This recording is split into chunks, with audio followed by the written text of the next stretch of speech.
નવસારી કૃષિ યુનિવર્સિટીમાં 21મો પદવીદાન સમારોહ રાજ્યપાલ તથા કુલાધિપતિ આચાર્ય દેવવ્રતજીના અધ્યક્ષસ્થાને યોજાયો હતો। આ અવસરે રાજ્યપાલે 36 તેજસ્વી વિદ્યાર્થીઓને તેમની શૈક્ષણિક સિદ્ધિઓ બદલ કુલ 57 સુવર્ણચંદ્રક એનાયત કર્યા હતા, જ્યારે યુનિવર્સિટીના સ્નાતક કક્ષાના, અનુસ્નાતક અને પીએચડી સાથે વિવિધ વિદ્યાશાખાના કુલ 193 વિદ્યાર્થીઓને પદવી આપવામાં આવી છે।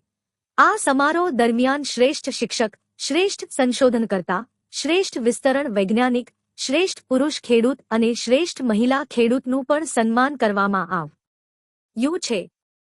રાજ્યપાલ આચાર્ય દેવવ્રતજીએ નવસારી કૃષિ યુનિવર્સિટીના 21મા દીક્ષાંત સમારોહમાં પદવીધારક યુવાઓને શુભકામના પાઠવી કૃષિ વૈજ્ઞાનિકોને આહ્વાન કરતા જણાવ્યું હતું કે કૃષિ વૈજ્ઞાનિકો પ્રાકૃતિક કૃષિક્ષેત્રે નૂતન સંશોધનો કરી કૃષિ સમૃદ્ધિનો નવો માર્ગ કંડારે। રાજ્યપાલ આચાર્ય દેવવ્રતજીએ પોતાના સંબોધનમાં પદવીધારકોને અભિનંદન પાઠવી કૃષિ ક્ષેત્રમાં નવીન સંશોધન કરવા અને પ્રાકૃતિક ખેતીને પ્રોત્સાહન આપવા આહ્વાન કર્યું હતું। તેમણે જણાવ્યું હતું કે રાસાયણિક ખેતી ગ્લોબલ વોર્મિંગ માટે જવાબદાર છે અને દેશી ગાય આધારિત પ્રાકૃતિક ખેતી ખેડૂતોની આર્થિક સ્થિતિ મજબૂત બનાવવામાં મદદરૂપ બની શકે છે। વધુમાં રાજ્યપાલ આચાર્ય દેવવ્રતે જણાવ્યું હતું કે પ્રાકૃતિક કૃષિ જ ભારતની પરંપરાગત કૃષિ હોવાનું તેમજ ખેતી અને ખેડૂતોના સર્વાંગી વિકાસ માટે પ્રાકૃતિક કૃષિ જ શ્રેષ્ઠ ઉપાય છે। ગુજરાતમાં લાખો ખેડૂતો પ્રાકૃતિક કૃષિ સાથે જોડાયા છે। રાજ્ય સરકારની પ્રોત્સાહક નીતિને કારણે ગુજરાતમાં પ્રાકૃતિક કૃષિના જનઆંદોલનને નવું બળ મળ્યું છે।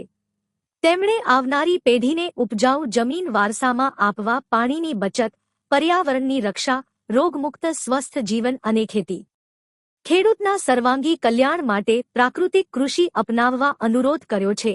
રાજ્યપાલે આ પ્રસંગે પદવીદાન પ્રાપ્ત કરનારા યુવા વિદ્યાર્થીઓને શુભકામના પાઠવી રાષ્ટ્ર અને સમાજના કલ્યાણ માટે પ્રવૃત્ત થવા અનુરોધ કર્યો હતો।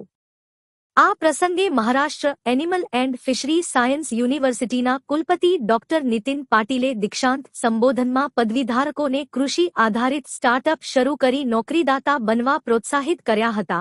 આ પદવીદાન સમારોહમાં વિવિધ કૃષિ યુનિવર્સિટીના કુલપતિઓ, નવસારી કૃષિ યુનિવર્સિટીના વિવિધ વિદ્યાશાખાના વડાઓ, કોલેજના આચાર્યો, મેનેજમેન્ટ બોર્ડના સભ્યો, એકેડેમિક કાઉન્સિલના સભ્યો, પ્રાધ્યાપકો, કૃષિ વૈજ્ઞાનિકો, પદવીધારકો તેમજ તેમના વાલીઓ ઉપસ્થિત રહ્યા હતા।